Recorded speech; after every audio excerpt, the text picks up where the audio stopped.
زندہ کلام کی طرف ہم رجوع کریں گے۔ آج کا مقرر کردہ حوالہ عہد عتیق میں سے آستر کی کتاب اور اس کا 6واں باب اور اس کی پہلی آیت سے لے کر 3 آیت تک خدا ان کے کلام میں سے پرانا عہد نامہ آستر کی کتاب 6واں باب اور اس کی پہلی 3 آیات۔ آپ میں سے کوئی بھی جو تلاوت کرنا چاہتا ہے اس کے لیے موقع ہے۔ آستر کی کتاب 6واں باب پہلی 3 آیات۔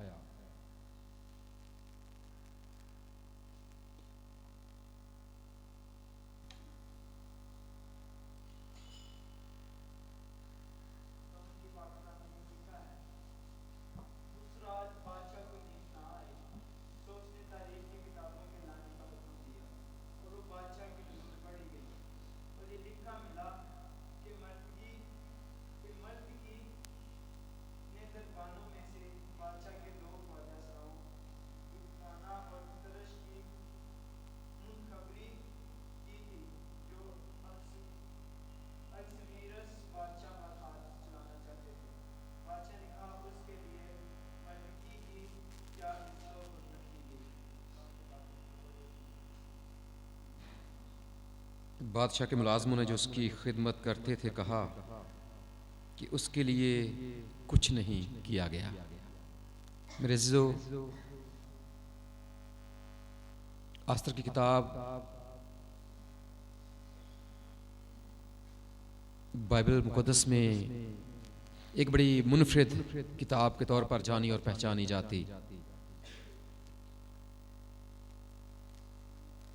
اگر اسے بغور پڑھا جائے تو یہ ہمیں ایک بڑی دلچسپ کہانی کی صورت میں نظر آتی۔ جنہوں نے کبھی اس کو پڑھنے کی کوشش کی ہے وہ یقیناً اس بات سے واقف ہیں کہ اگر اس کو ایک بار پڑھنا شروع کر لیں تو پھر یہ دل چاہتا ہے کہ اس کو پورے طور پر ختم کیا جائے، اس کہانی کا انجام دیکھا جائے کہ کیا۔ اور یہ ہمیں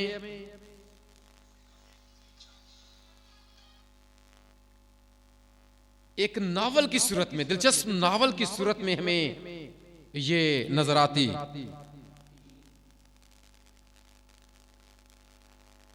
شروع سے جب ہم اس کا مطالعہ کرتے ہیں، اس کا آغاز بڑی خوشیوں کے ساتھ ہمیں ہوتا ہوا نظر آتا۔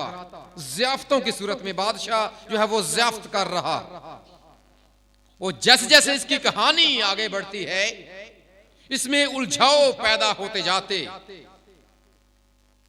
اس کی مختلف چیزوں کے، مختلف کرداروں کے جو آپس میں جن کا تانا بانا ہے، ہمیں ان کا ایک طرح سے عروج نظر آتا۔ وہ آپس میں الجھتے چلے جاتے ہیں اور پھر اس کے بعد ان کا سلجھاؤ شروع ہوتا۔ اور یہ کتاب اس لحاظ سے بھی بڑی منفرد ہے کہ یہ ایک عورت کے نام سے منسوب۔ جو لوگ بائبل پڑھتے ہیں ان کو یہ پتا ہوگا کہ بائبل مقدس کی 2 کتابیں ایسی ہیں جو خواتین کے نام سے منسوب۔